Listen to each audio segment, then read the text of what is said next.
Numunezero gusubira kumana mwese bakunze ibiganiro bya HTV ndonge kubaramutsa ndabaye kandi nikaze mu kiganiro cingo n'imiryango nkuko vyama murabizi mungo n'imiryango tuvugana ku bintu bitandukanye amasuje amateme ivyigwa ibibazo aho tuvuga ku bijanye n'urugo tukavuga ku bijanye n'umuryango ivyo navyo kenshi musanga turiko tubabwira ibintu bitandukanye no munsi canke muri no minsi turi mu rutonde w'ibintu twashatse kuvuga nako bijanye n'ivyamwa vya mpwemu yera. Ivyamwa vya mpwemu yera turagerageza tukabisigura canke turafise umutumira dasanzwe azara aratugira application kuri ivyo vyamwa vya mpwemu yera mu rugo. Bega biza kudufasha iki ko mpwemu yera abantu benshi bavuga ko ari umuyaga tutamufata n'umupersona tuzana canke n'umuntu tuzana tugatereka mu rugo akaca dufasha ingene tuvyorganiza ibintu vyo mu rugo. Nukuri ikiganiro ca mbere c'urukundo mwaracumvise ndetse uno munsi tugomba tuvugane ku kiganiro c'amahoro naco. Bega amahoro nk'icamwa ca mpwemu yera mu rugo arakenewe. Bega akenewe kubera iki? Aza kudufasha iki? Bega nitwogira amahoro asanzwe ajenye n'amahoro mufise tudafise mpwemu yera. Bega biza kudufasha iki? Ivyo navyo si bindi umutumire wacu niwe acabica irya nino turangiye ku makazi muri studio za televiziyo ya Etage. Murakoze cyane nanabashimiye cyane ko mwasuye kuntumira. Ego amazina yanjye kumbe abatari bakwikenya ikiganiro cya mbere nitwa Anaklesa Biyumva. Nkaba ndumwungere mu ishinga rya mbere va mu Kigobe. Nkafise imyaka 13 y'urugo. Murakoze cyane tudatebye reka tugende ku kiganiro cacu kivuga ku mahoro. Mu vyamwa vya mpwemu yera dufise muri nivyamwa vya mpwemu yera vyanditse mu Bigalatiya 5 guhera ku murongo wa 22 niho havuga ku vyamwa vya mpwemu yera. Turabona harimo icamwa cyo kuvuga ngo amahoro. Iyo tuvuze amahoro mbega tuvuze iki? Murakoze nkuko nayivuze cyo kimwe no ku rukundo amahoro nayo ni hari gihe agora gusigura. Abaje by'umutekano bavuga ati hari amahoro ko nta nkuru yaturitse mu gihe riheze no mu vyegendo ufise mu burere butandukanye nta bagwanye nta bibanye rero hari amahoro. Ariko iyo tubuze amahoro nk'abantu b'Imana cyane cyane bikitirirwa mpwemu nkuko bigaragara mu vyamwa kandi cyama mpwemu bwiwe twitize jya mu mutekano w'umutima w'umuntu nahana Imana iganje naho babashaka hari n'ibibazo bitandukanye byashikiye umuntu afise uwo mpwemu uwo muntu aratekanye muri we mubonye mwicaranye mu mvugo yiwe no ku muntu yumva muri amerewe indani muri we afise ituze afise umutekano w'umutima byasubira ngo nta makuru mabi yaba afise mugabo uwo muntu aratekanye ni cyangwa mpwemu rero kandi twarabibonye ko mpwemu aza mutima w'umuntu iyo umuntu yakiriye umutima w'igikorwa cya Kristo Yesu akacakiriza kwihana no kwizera bigatuma Imana imuvyara bwa kabiri. Kuvyara bwa kabiri bisigura iki? Ni mpwemu y'Imana asubiza ubugingo impwemu y'umuntu hacatangura ubucuti hagati y'impwemu y'umuntu n'impwemu y'Imana. Ubwo bucuti rero ni nk'umwana n'umuvyeyi. Cyo tuma bitubwira ngo mpwemu y'Imana ngo arabwiririkanya impwemu yacu yuko turabana b'Imana. Mbari ubucuti hagati y'impwemu y'umuntu n'impwemu y'Imana cyanditse mu yandi majambo hagati ya jewe n'Imana hagati ya Yvette n'Imana. Iyo tuvuze ko umuntu afise amahoro tuba tuvuze hari igikorwa ca Yesu Kristo ku musaraba kiba carakoretse muri we kigatuma adasubira kwikondana atabaho yiyagiriza mugabo bigatuma abaho azi kari umwana w'Imana. Biri ego cyo mubuze nico novuga kandi ko biri kubiri. Hariho icyo dushobora kwita amahoro n'Imana yacu. Mu Faransa la paix avec Dieu. Iyo mvuze ngo ndafise amahoro hagati ya jewe na Yvette bisaba ko Yvette nta kintu na kimwe ndamwagiriza nawe ntacanyagiriza. Rero ugiye kuraba Adamu agiheza gucumura inkuru iri mu gitabo cy'Itanguriro cya 3 agiheza gucumura ngo amaso yiwe yaciye yihweza acabona ubwambure. Kubwambure bwaciye butuma aja kurondera amababi y'umusukoni ngo yambaye arondera uducoce cyangwa ahuza Imana basiyo mfume emwe biramwemeranye sivyo gusa acarahunga ahunga Imana mugene yavuze ngo uri he ati burya rero numvise ejo ryawe mwitongo ndatinya kuko ndi gusa yari yagize icyo dushobora kwita mu fata des sentiments de culpabilité des sentiments de condamnation bisigura ngo iyo umuntu ari kure y'Imana yama yumva urubanza rwayo kandi kwimeze kubera iki iragororotse umuntu we ari mu byaha ntashaka kumva ko bisa amahoro n'Imana kuko bikitubwira ngo nta mahoro ku munyabyaha Yesaya 48 cyo cya 20 umurongo wa 22 kuko kandi bitubwira ngo nuko hariya mu cete Paulo yandikiye Abaroma icyo cya 5 umurongo wa 1 ngo nuko ngo two twatsindanishirijwe no kwizera ngo tufise amahoro n'Imana bisigura ko mwari muvuze nta rubanza ruturiko kubera ivyo twagirizwa nibijya Yesu yagiye ku musaraba azira twere mu vyizigiro vyacu nuko urubanza rwori kuri twebwe nijya rwagiye kuri Yesu cyangira rero ikintu bita amahoro n'Imana yanje ivyo numva nagirizwa byo muri kahise kanje ivyo Yesu yabambiwe ano mahoro tuko turavuga nayahe mahoro twa mahoro bwo kubiri nayo mahoro Imana dusaba mu rugo acaza rero kabiri nayo nagira inshika murakoze gose bikitubwira kandi ngo hari amahoro y'Imana dushobora mu Gifaransa ngo la paix de Dieu.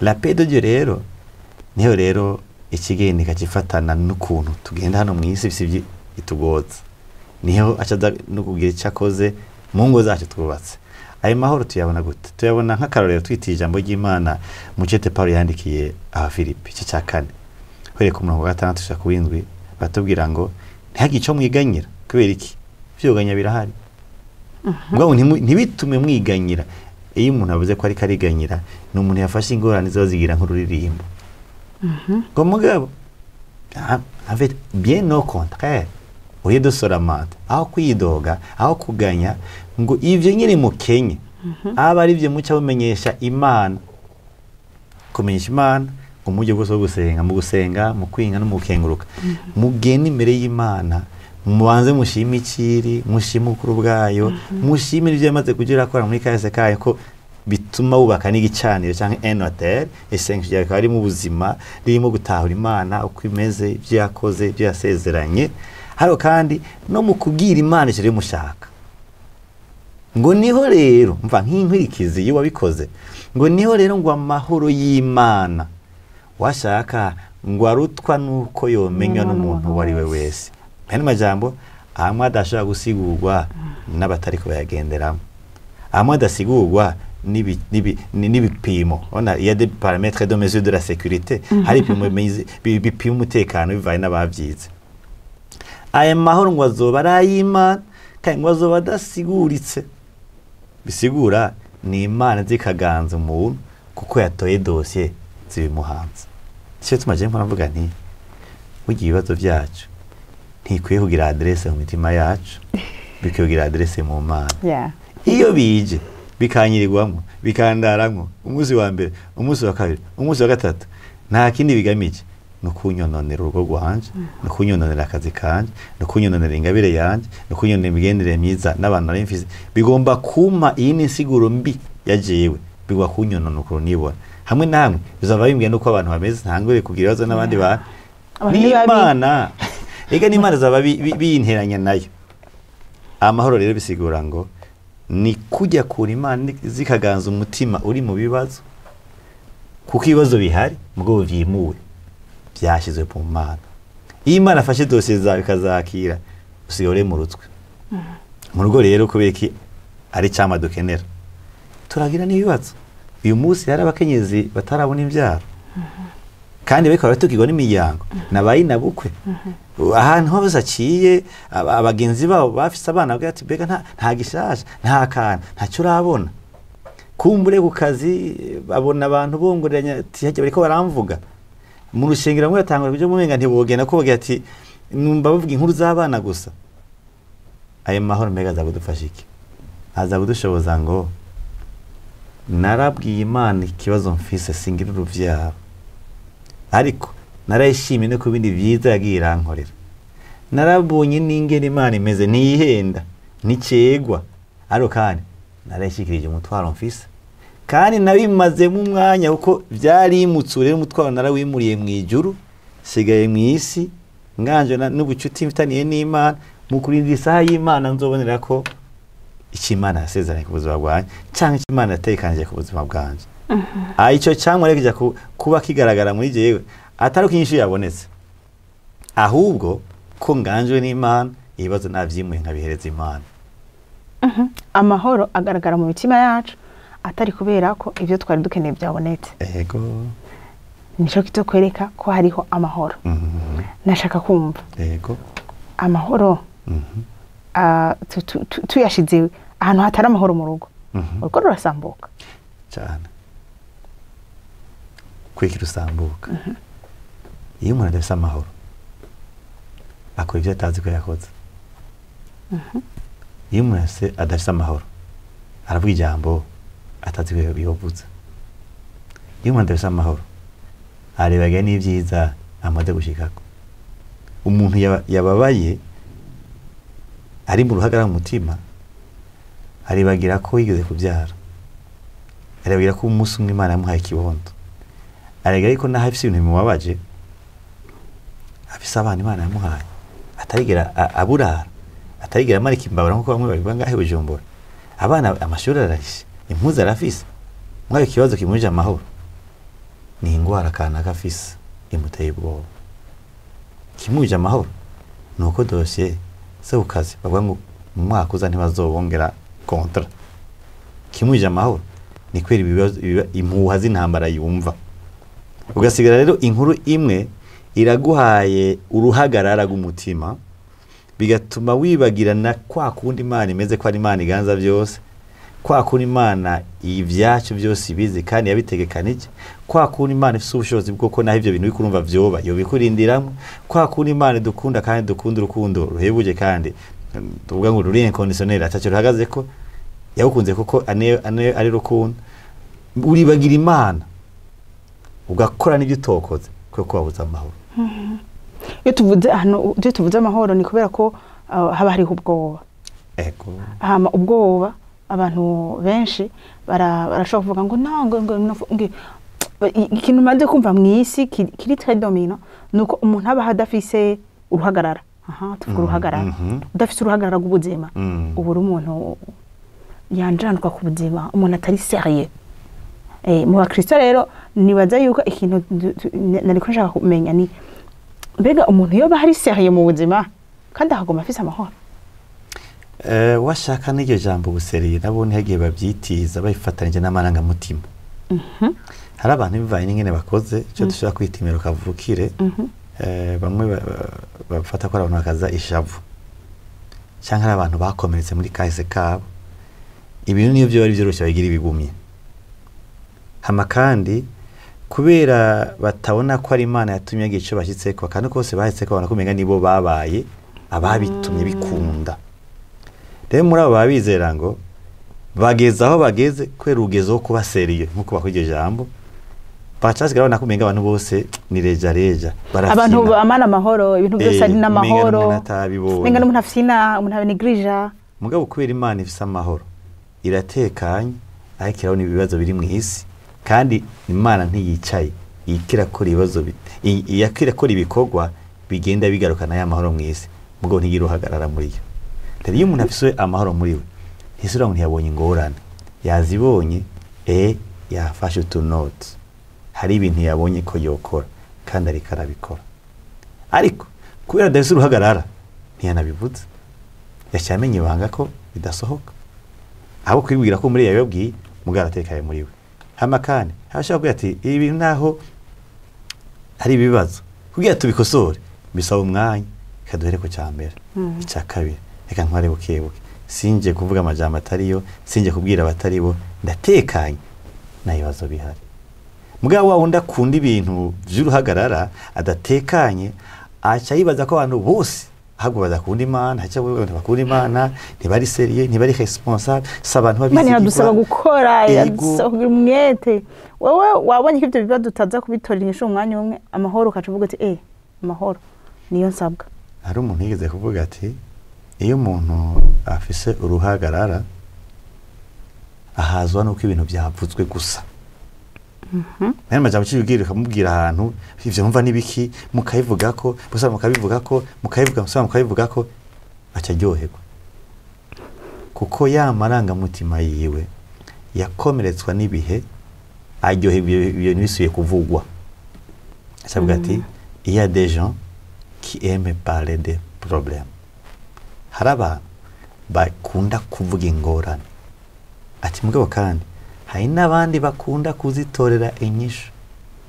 Il y a des gens qui aiment parler des problèmes, il y a d'autres gens qui aiment les résoudre. Iyo umuntu afise amahoro ikibazo yakibonye, ashobora kuba ariko ariyumvira ibyo ajya gutorera inyishu, ashobora kuba ariyumvira ahantu icyo kibazo cyazananye, aricyo kuriyumvira n'abantu kumbure baba bafise icyo bogiterera mugira ngo itorere inyishu.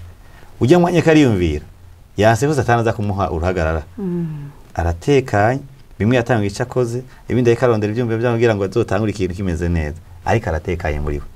Iyo atekaye muri we rero bisigura ngo n'Imana ikiraganza muri we. Tubigarukane mu rugo, ari naho kiganiro cyacu gitumbereye. Ndabonye ikibazo mu rugo. Umwana wanje ageze mu myaka y'imita adolescence, aba teenagers, bafite imyaka y'umushuhira, batangiye kutubaha n'abavyeyi, batangira abagenzi bababwira ibintu biriya, abana tanguja barakora udukosa. Utagira amahoro avuga ati ya karabaye, umwana ajafiri hejuru, iba abana banje nibirara bazaja mu rumogi, ugatara kubona ibintu bindi bitaranaba, aho kwiyumvira kumbure beka biva kuki, mbega sinogenda nkabaza abavyize canke abandi babiciyemo ngene abana b'imwe adolescence baherekezwa, kuko nta rondeye gutekana na solution sindayumvira canke inyishu. Umwana umenga karabaye bikarangira muri karabaye. Ayo mahoro apfa hega pasteur, kuko numva umenga na mahoro atashobora kuronka. Umuntu atayafise no munsi akaradukurikira, arakijijwe, arazi Imana, arasenga. Nitwo mutentege gute kugira ngo arondera ayo mahoro? Ntutwayivutse kubera cyitirirwa mpemu, ni cyama cya mpemu.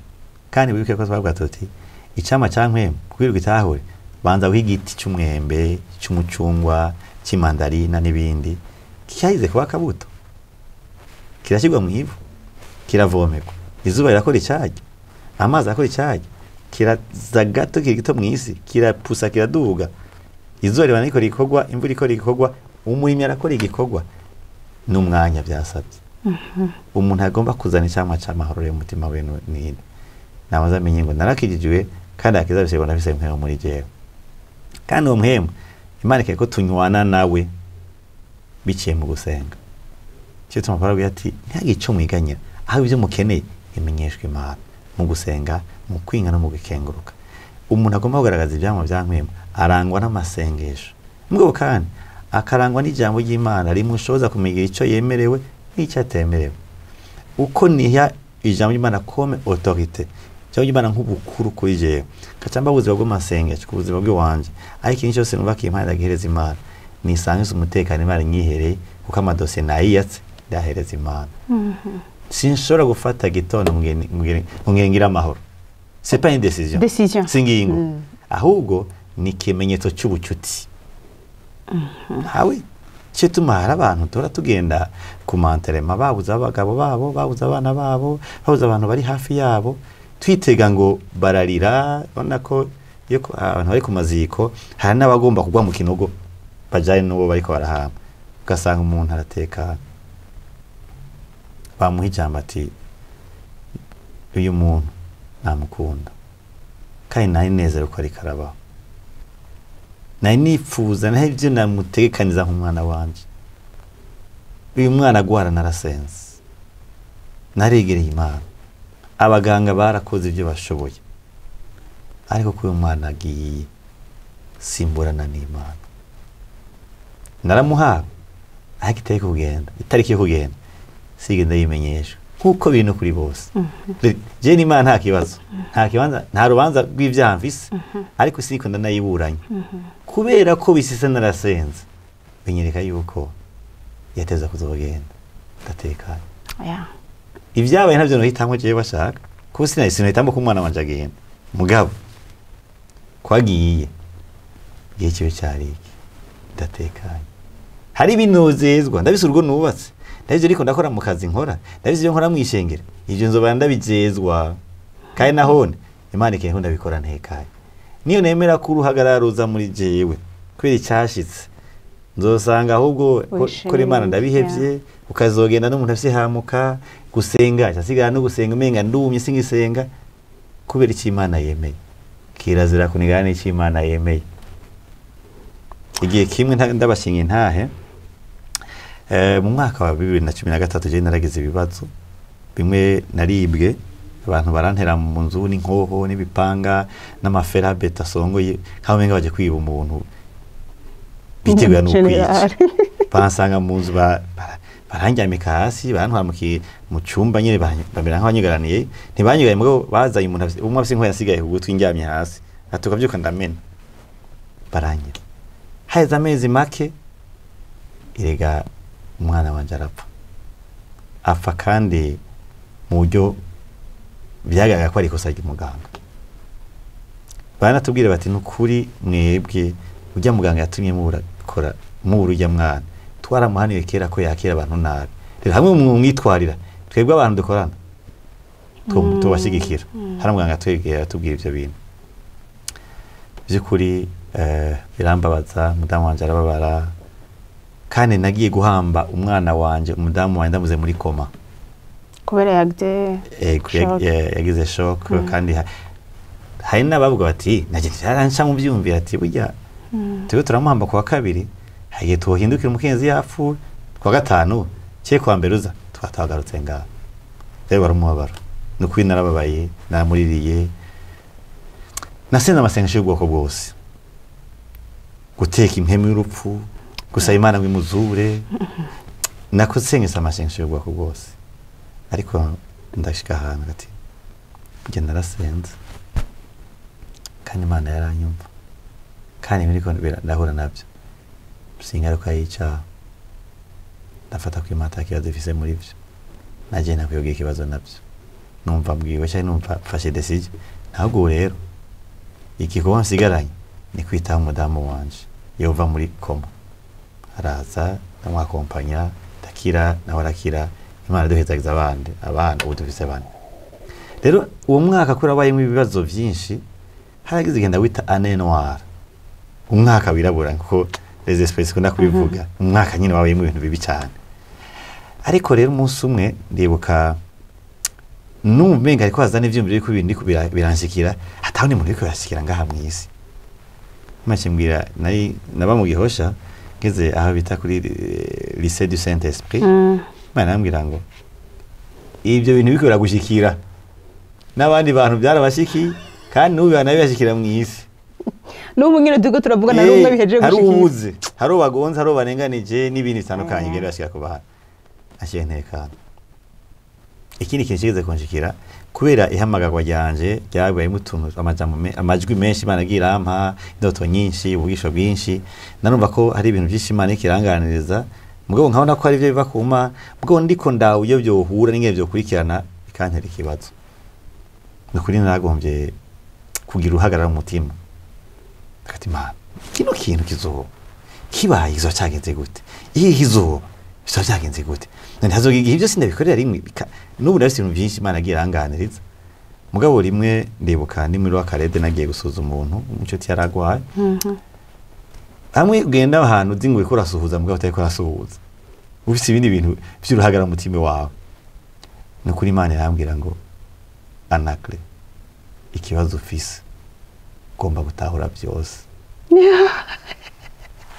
shaka ubwenge bwinshi guhera icyo gihe nakibwa ati ubu uzombwira nandike hama ndakurindira igihe cyawe uzombwira nandike hama ndindira igihe nzigera ndajira ibyo mpawe ibiho revado la souveraineté de Dieu ibiva muri bwa bukuru bw'Imana itama ya madetail itambwe ingene no ba responsable canke no gico nkozeko cyane kanateka rero iyo umuntu atekanye Imana akajeho gukora iyo umuntu atekanye yafashe ibyo nyene bimutuma agira uruhagarara afata umwanya wo gusenga areja mu cyuma cyo cy'amasengero arafuka imbere y'Imana aragenda mu ishengero mu mvuruka aragenda ahantu arafukama araganira n'Imana, arabwira ibintu bimubabaje, arabwira ibintu adatahura, arabwira ibintu by'ukuri umenga n'iby'ubuzima bwe bwari bushingiye ko, aravyikura ku mutima bishikiza umutima w'Imana.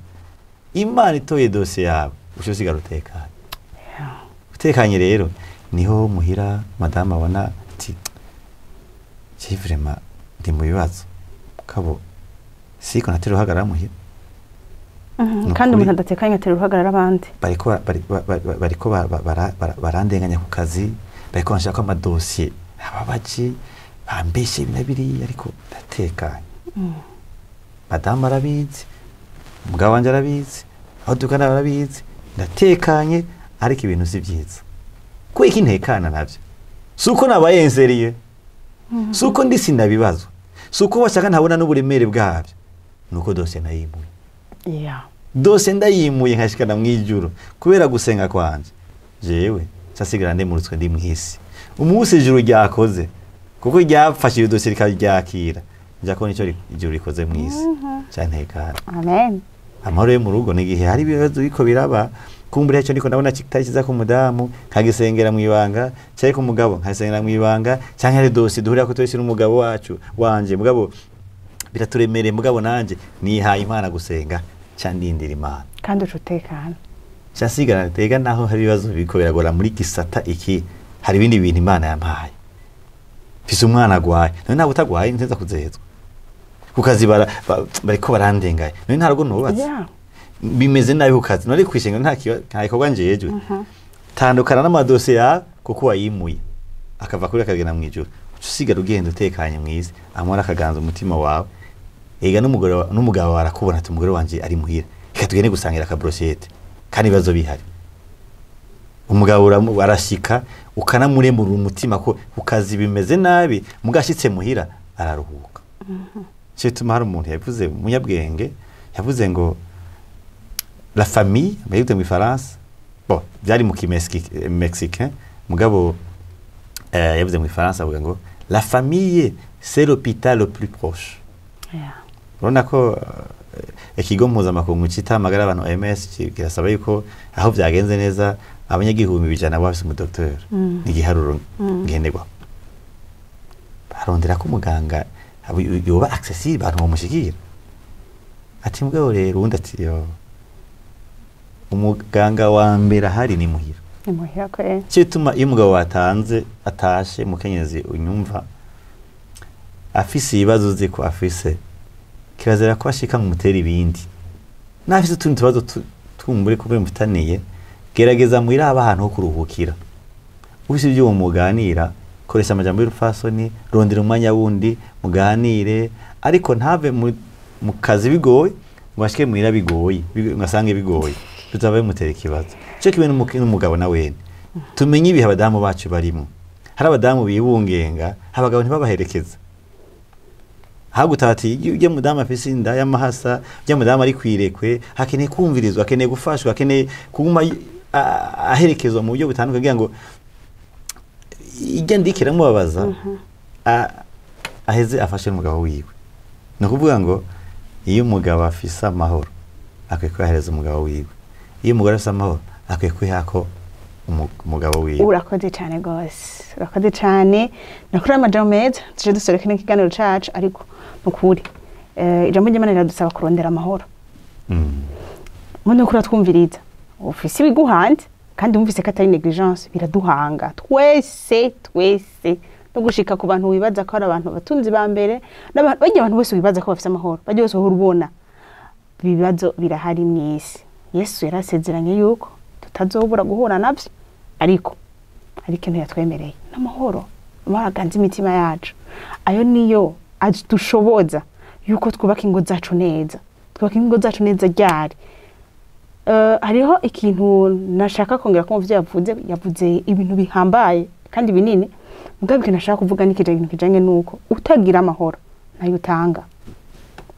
Umuntu atagira amahoro ahantu hari haba kwandurutsanya kuvuga nabi kwihebura kwidodomba none ugo rugo umva ruryosha urugo rumwe abantu babiri bidodomba ibaze naho yo bari umwe aratuma abandi bomoka utuma abana n'umugabo bose basungura urugo ko bavuga tujya mugore ugasanga ikintu warubuze n'amahoro gusa kubera iki wafashe ibibazo ufise ubishiraho ibibazo dufise nkuko pasteur Anaclet tubwiye tubihenyene dossier dufata akadossier k'ibibazo tugakreye hama tugende imbere y'Imana tumubwire ati Imana ibi bibazo d'abord ntarabigira we waruhari ntarabaho warunze ntararemwa mu nda mama we warunze waruzi ubuzima bwanje bwose none iyo Mana izi ubuzima bwawe bwose irabuze kuguha amahoro tuyarondere ku mavi tubwire Imana ngo duha amahoro aruta uko yamenwa n'umuntu ari we wese ku buryo abantu bakwitegereza bazavuga tujya muntu nibiki ku bibazo afise aratwenga aracatwenga dutwenga kubera ibibwina mu mutima umutima wuzuye amahoro